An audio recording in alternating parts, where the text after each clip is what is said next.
All right, let's get right into it. We are going way back to the year 1182. Picture a sun-scorched field in the Holy Land. A dying king, his body just ravaged by leprosy, is about to go head-to-head with one of the greatest military commanders in all of history. You see, this isn't just another battle. No, this is a story about impossible odds, about revolutionary tactics, and about a victory so perfect it actually guaranteed their ultimate defeat. This right here, this is the question, the one that's kept military historians hooked for centuries. I mean, on paper, it's a total wipeout waiting to happen. It's a military impossibility. And yet, when the sun set on that fateful day, that tiny crusader force was left standing. Yeah, they were bloodied, but they were unbroken. So how on earth did they pull it off? And maybe more importantly, why did this incredible victory sow the seeds of their own destruction? You know, to really get this battle, you have to understand the two giants who are about to collide. And you also need to understand this single act of pure greed that basically lit the fuse on this whole powder keg. So the two commanders facing off here, they couldn't be more different.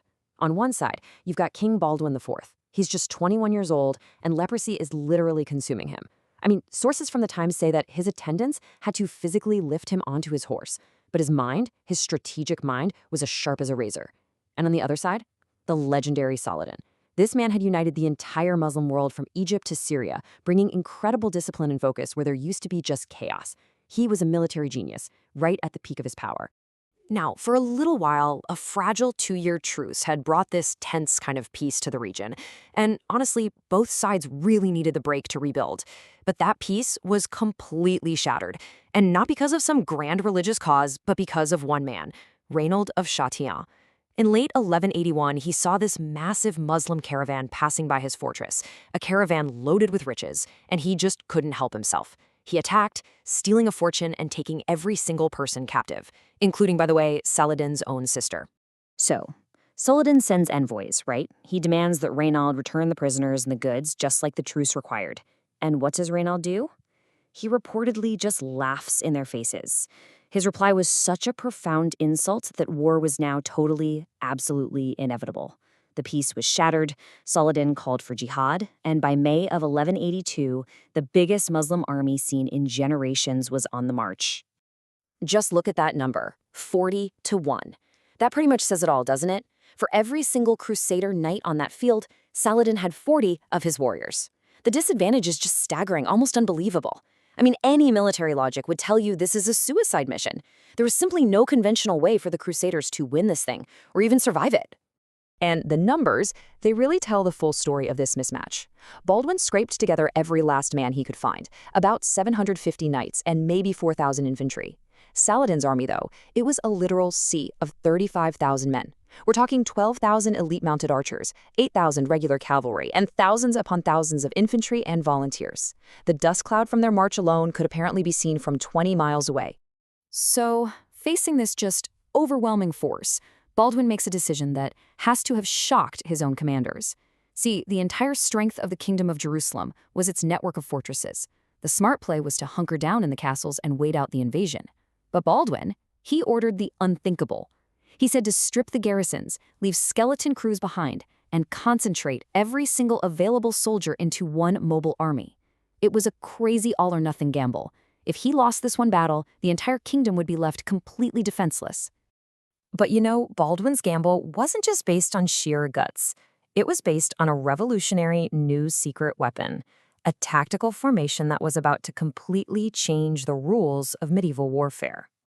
They called it the Iron Hedgehog. And this thing, it wasn't just a defensive circle. No, it was a complete reimagining of how infantry and cavalry could work together as a single unit. Instead of the knights charging out first, like they always did, they were held in the center, protected by this shell of infantry that could not only defend, but could also advance like a single, unstoppable machine. Okay, so here's how this deadly formation actually worked. First, the infantry would form this tight, overlapping wall of shields, basically an iron shell that was almost impossible for arrows to get through. Then, sticking out from this shell, was a forest of 14-foot-long pikes designed to just stop any cavalry charge dead in its tracks. Then, from inside the safety of this thing, crossbowmen could unleash these devastating, armor-piercing volleys. But here's the kicker. The heavy knights, right? The Crusaders' biggest asset? They were held in reserve, just waiting to erupt from hidden gaps in the line in these perfectly timed, brutal countercharges. Now, Saladin's go-to move, the one that had just shattered countless other European armies, was the feigned retreat. His horse archers would charge, pretend to run away, and then lure those hot-headed knights into a trap where they'd be surrounded and just wiped out.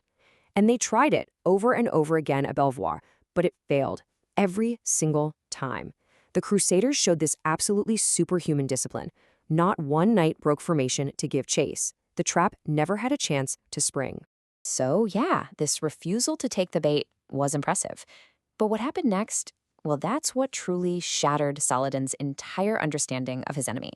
Instead of just sitting there and taking the punishment, Baldwin gives this unprecedented order: advance. The entire Iron Hedgehog, all 4,750 men, just begins to roll forward across the plain like a single medieval war machine. I mean, can you imagine the psychological impact of that? This tiny army, outnumbered 40-1, isn't just defending, it is attacking. It's marching straight into the heart of Saladin's massive army. Saladin's elite Mamluk cavalry just smashed into the formation, but instead of breaking, the line just bent. It absorbed the shock. The attackers found themselves funneled into these designated kill zones, trapped against the pikes while crossbow bolts just rained down on them from three sides. A Templar knight who was actually there really captures the sheer devastation. He wrote that Saladin's men fell like wheat before the scythe. Their magnificent cavalry died pressed against our pikes. It was an absolute slaughter. So Saladin, frustrated and seeing all his best tactics failing, he plays his final card. He orders every single one of his 12,000 horse archers to circle the formation and just fire at their maximum rate. It was a literal storm of steel, an estimated 30,000 arrows per minute, so dense it actually darkened the sky. The Crusaders just raised their shields, turning the formation into a kind of turtle shell. Huge shields created these safe pockets to tend to the wounded and reload, and despite the casualties, the formation never, ever stopped its relentless advance. What Saladin saw next, it led to the most stunning moment of the entire battle. He saw an army that just wouldn't break, a tactic he couldn't figure out how to counter, and a horrifyingly lopsided casualty rate. He had a choice to make. And this, right here, is what proves Saladin was a strategic genius. His commanders protested. I mean, they still had overwhelming numbers. But Saladin did the math. He realized that to actually destroy this formation might cost him another 10,000 men. A victory like that would be pointless. He'd have no army left to fight the rest of the war. So he gave the order that shocked everyone: a controlled, disciplined withdrawal. He chose to save his army to fight another day. And the final body count shows exactly why he made that choice. The exchange rate was absolutely devastating for his army. The Crusaders lost around 180 men. Saladin lost 2,000 of his best soldiers, including hundreds of his elite Mamluks. The Iron Hedgehog hadn't just worked. It had been catastrophically effective. Baldwin, barely conscious and carried from the field on a litter, had done the impossible. So the Crusaders had won this miraculous victory. They had survived against all odds. But here it comes. Here's the cruel strategic twist.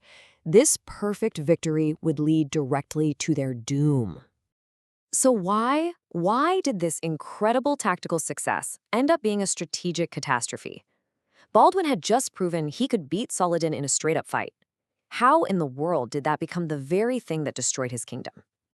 Well, it's because Saladin learned a much more valuable lesson that day. He learned he didn't have to beat the Iron Hedgehog. Think about it. Before the battle, his raiders had systematically burned 60 Christian villages. So while Baldwin's army was winning on the battlefield, the kingdom's entire economy was being crippled. Saladin realized he didn't need to destroy the Crusader army if he could just destroy the economy that paid for it. You know, this forgotten battle offers some of the most profound lessons in all of military history. Lessons about tactics, about strategy, and really about the very nature of what victory even means. So let's break down these takeaways. First, the Crusaders' tactical perfection, it was a trap. It made them overconfident, and it taught Saladin to never fight them on their own terms again.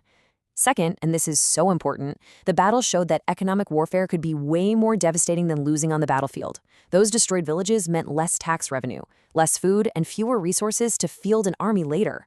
Saladin started a long-term strategy of raids just to bleed the kingdom dry. Third, the battle is a timeless reminder to never, ever underestimate a disciplined and innovative enemy. And finally, and this is the most tragic part, the victory at Belvoir gave Saladin the exact blueprint he needed to completely annihilate the Crusaders 5 years later at the infamous Battle of Hattin, where he wouldn't fight their army directly. No, he would starve it of water, harass it, and just wait for it to grate. And that leaves us with this final, kind of haunting question. The Leper King won a victory for the ages, a tactical masterpiece that really should be studied alongside the greatest underdog victories in history.